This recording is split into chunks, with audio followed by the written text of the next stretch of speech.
respecte, qui est de surcroît mon beau-frère. Je pense qu'il ne va pas mettre ma soeur dehors. Hein? Mais tout, vous, M. Perron, je crois que vous êtes passé sous les cycles du professeur Kinké Moulumba. Est-ce que vous êtes incompétent?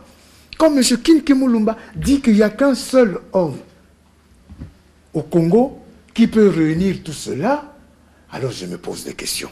Sincèrement, ça n'a rien à voir par rapport à cela. Et je me dis, ce même Kinké Moulumba, qui est professeur d'université, et qui continue à donner cours à des incompétents, alors je me rends compte que je ne sais pas. Et enfin, j'ai compris parce que... Mais il reconnaît les mérites du président de la République. Jean-Claude Wemba, reconnaissant quand même que ce pays sort des grands problèmes. Mais le grand problème, qui ont amené ces grands problèmes? Mais il ne faudrait pas que vous jetiez votre tard sur les autres. Nous n'avons qu'un seul problème à l'instant au Congo. C'est Béni Boutembo. Là où nos frères et nos sœurs tombent. Et nos parents. C'est pour cela que nous demandons à monsieur le vice-premier ministre, ministre de l'Intérieur, Sécurité, de poster son cabinet ministériel à Béni Boutembo pour commencer à mettre fin à cette affaire. Parce que ça l'incombe de son ministère. Alors, à part ça, je commence à entendre, oh, le pays ne va pas bien. En ce qui concerne les finances, M. Perrault, nous avons un gouvernement des vertébrés, des grands techniciens. Hein, ils commencent le boulot à 5 h du matin, ils terminent à 4 h 30, ils n'ont que 30 minutes pour dormir, après pour repartir vite à leur cabinet. Mais s'il n'y a pas de s'il n'y a pas d'argent pour la CNI, qui sanctionne qui? Mais si vous estimez que vous n'êtes pas apte à continuer à diriger le Congo parce que c'est plus fort que vous. Mais vous dites, bon, vous ne voudrez pas le dire à M. Wemba, hein? Ils écrivent au président de la République. Monsieur le président de la République, ce que j'ai apporté pour le Congo, je crois que ça suffit. Maintenant, regardez un peu du côté gauche, là où il y a les Wemba, les Ingele et tout cela. Donc, pour moi, je propose que les élections présidentielles puissent être avancées pour que nous puissions aller de l'avant. Mais vous ne sanctionnez personne dans ces pays. Curieusement, hier, le procureur général de la Gombe, le procureur de la Gombe, nous renvoie qu'il a pris acte de notre saisine quand on a bouché nos numéros de téléphone par un proposé de l'ANER. Et maintenant, il ouvre la saisine. Il faut attendre 5 mois. Nous sommes appelés à la justice. Alors, c'est de là que je vous dis. C'est là que je vous dis, maintenant tout le monde commence à avoir conscience que le Congo de demain ne sera plus le Congo d'hier. Ça veut dire? Ça veut dire tout simplement, respectons tous la loi.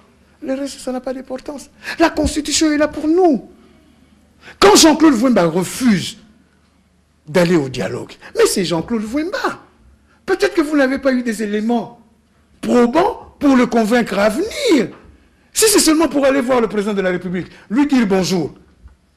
Mais je l'ai croisé 2-3 fois à Kassangoulou, une fois à Lukungamputu. Il était en Bouloubé, moi aussi j'étais en Bouloubé. On était là ensemble, on a parlé. Je l'ai croisé ici à Kassangoulou, devant le grand marché. Il passait, il m'a vu, il s'est arrêté, il est venu me dire bonjour. Ah, bonjour honorable Wemba. Allez dire à la télévision que je me suis arrêté pour vous dire bonjour, parce que je me plaignais. Il passait à Kassangoulou, j'étais là, et il ne disait pas, je suis quand même député, le premier grand notable de Kassangoulou. Bon, si c'est pour ça, il n'y a aucun problème. Mais si c'est pour aller parler au dialogue, non, c'est pour aller par les républiques. Mais les concertations, vous en faites quoi? C'est pour aller les concertations, vous en faites quoi? Les résolutions et les recommandations. C'est le même qui sortirait du dialogue à part. Ce que demande l'UDPS. Non, mais les évidences. Que vous lui restituiez son impérium. Les nouvelles donnes qu'il y a aujourd'hui à l'époque des concertations, il n'y en avait pas. J'ai évoqué les problèmes de financement. Mais quel financement? Mais commencez par sanctionner le gouvernement Matata. J'évoque la sécurisation des qui est meilleur en macroéconomique. Quoi c'est encore? La croissance a des chiffres et que cette croissance, nous la savons. Où est-ce que ça commence? Sur le boulevard du 30 juin. Vous allez sur le côté droite. De là où nous sommes à Abidjan, bien sûr, c'est le fleuve. Là, ça va, il n'y a aucun problème, il y a le chiffre de croissance. De l'autre côté, vous commencez sur le boulevard et vous vous arrêtez à la fin du Rwakadingi.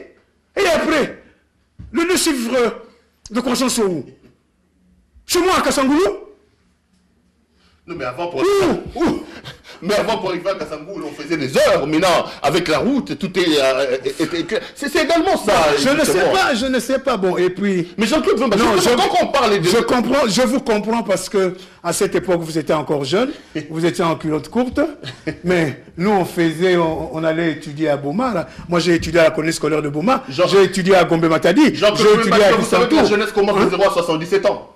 Vous avez 59 ans, vous êtes encore jeune. Non, je vous dis à cette époque, peut-être que vous n'étiez pas né, il y avait la route, il y avait la Nationale 1, asphaltée, comme tout. La jeunesse commence de 7 à 77 ans, Jacques Wemba, donc vous me chauffez pas en disant ça. La jeunesse, vous avez des obligations et des devoirs. De dire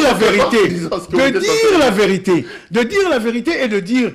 Ah, mais vous savez, je viens de participer à une université d'été des salutistes à Kavouaï, à Madimba. C'était ça le thème, la jeunesse et la nouvelle citoyenneté.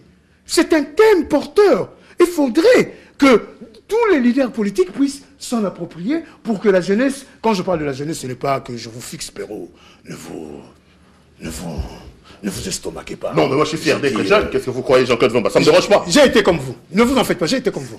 Et alors, à partir de ce moment, la route là a toujours été.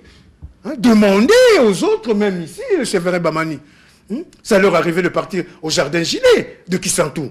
Il y avait la route. Ça leur arrivait de partir à Inga. Mais parce que justement, à juste titre, ce que vous êtes en train de dire, le gouvernement n'a pas suivi le cursus d'une bonne économie et que la corruption s'est gangrénée au sein de l'État zaïrois et que nous avons connu ce genre de pourrissement. État zaïrois que vous avez soutenu, pour lesquels vous avez d'ailleurs travaillé. Ça, c'est juste Je n'ai jamais travaillé dans Tatabo, Mamabo et Kolobo. Parmi vous, vous en avez, même les plus fervents qui sont à côté de M. Kabila.